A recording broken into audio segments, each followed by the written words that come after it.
Good morning সবাইকে। কেমন আছো সবাই? আশা করছি ভালো আছো। হ্যাঁ, আমিও ভালো আছি। দেখো একটুখানি পাহাড় কিন্তু উঁকি মেরেছিল, সেইটা মানে অনেকক্ষণ ধরে চেষ্টা করছিলাম, তার ঠিক মতো আনতে পারছিলাম না। আসলে বৃষ্টির পরে না এখানে মানে এত সুন্দর পাহাড়টা মানে জেগে ওঠে, তা তোমাদেরকে আর কী বলবো। তার মধ্যে দেখো অনেকগুলো পাখি কিন্তু উড়ে গেল। আমি আসলে একটু যদি উঁচুতে দাঁড়ানো যেত না, খুব সুন্দর করে আমি দেখাতে পারতাম।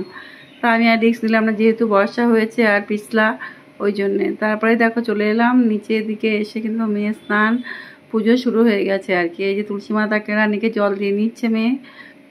এখানে ব্যালকনিতেই একটা ছোট টবে ও তুলসী মাতাকে লাগিয়েছিল, আর পাশে একটা অশ্বত্থ গাছই হ্যাঁ বলে, হ্যাঁ অশ্বত্থ গাছও আছে। এখানে ও পুজো করে নিচ্ছে, এটা প্রতিদিনই করে। কোনোদিন বা খুব সকালে হয়ে যায়, কোনোদিন একটু বেলা হয়, যেদিন যেরকমটা হয় আর কি।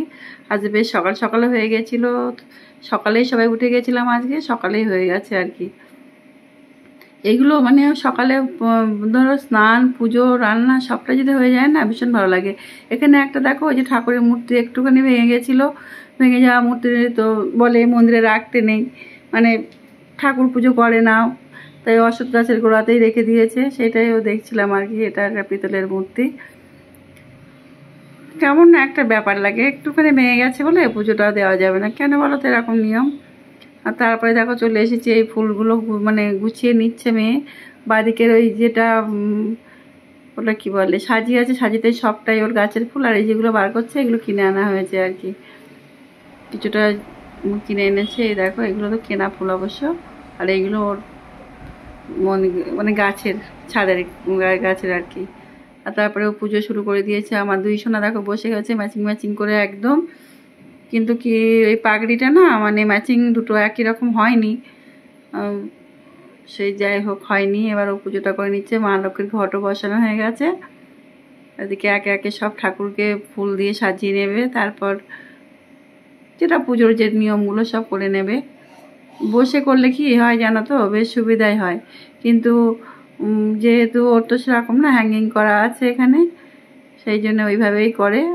যখন যেরকম যেখানে সেরকম তো করতে হয় বলো। ঈশ্বর যদি দিন দেয় সেইভাবে করবার অবশ্যই করবে। কোয়ার্টারে এর থেকে ভালোভাবে করার আর কোনো উপায় নেই গো। কোয়ার্টারে এর থেকে বেশি ভালো করে কী বা করবে, জায়গায় যেমনটা সেরকমই তো করেছে।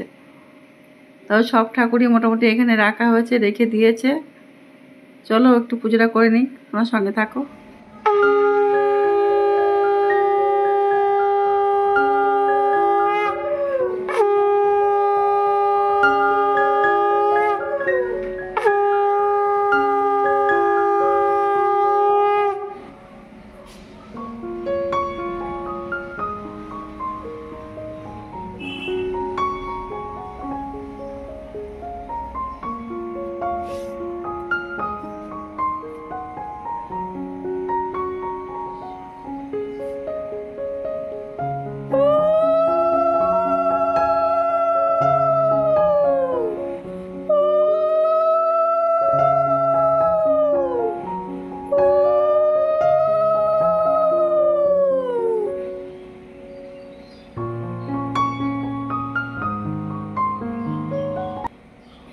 তারপরে দেখো আমি কিন্তু রান্নাঘরে, ওর পুজো শেষ হতে আমি চলে এলাম রান্নাঘরে।